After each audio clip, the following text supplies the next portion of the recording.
Hi everyone, welcome to thunderbaytrees.ca. My name is Jay, and today we are talking a little bit about the monoculture myth, or what I like to call the monoculture myth. Now, there's a number of broadcasters, as well as environmental writers, and even some politicians that claim that in the boreal forest, forestry causes monocultures. And I guess what they're saying is clear cutting, followed by site preparation, which is then followed by planting of a single species, followed by, like a year or two later, spraying of a herbicide to kill off the weed species, that system creates monocultures. And I was wondering where they were coming from with that claim, because I grew up in Northern Ontario. I'm a Nippigan boy, and it just didn't seem to make a lot of sense to me, because it hadn't been my experience. When I was a graduate student at Lakehead University, one of the questions we wanted to solve was, does this actually happen? So we looked at a number of sites across the province, and we found that that is not the case. That those steps in line do not create monocultures. Not to say that they don't change the biodiversity of an area, but they certainly do not create monocultures.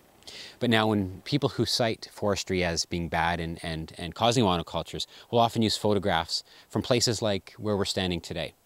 Now today I'm shooting this video at the Thunder Bay Spacing Trials in just outside of Thunder Bay on the 25th Side Road.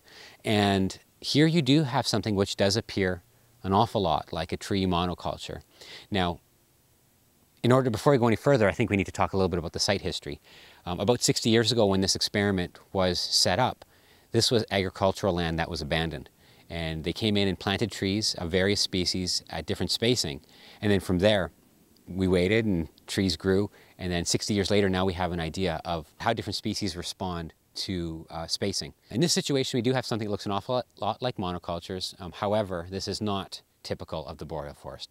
Boreal forest forestry does not typically go into ground that has very limited diversity.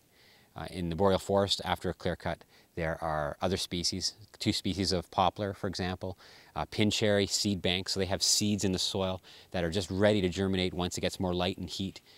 They'll spring up, and what you find is not a monoculture.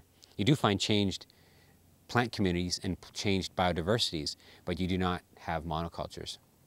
I just thought you might like to know that.